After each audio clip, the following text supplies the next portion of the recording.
Hey guys, wanna know how to log into Taskade via Google?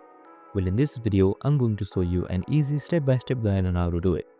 It's super simple, so let's get right into it. Now first up, open up your Taskade application. You can also do this via browser. There is no difference in it, so you can follow the same steps as me. For now, I'm doing it on the application. Now, once you've opened the application, click on Login to Taskade. Once you've clicked on it, a browser should open. Here, you will be redirected to the login page. Now, since you are logging in with Google, so simply click on Login with Google right here. And bam, it's as simple as that.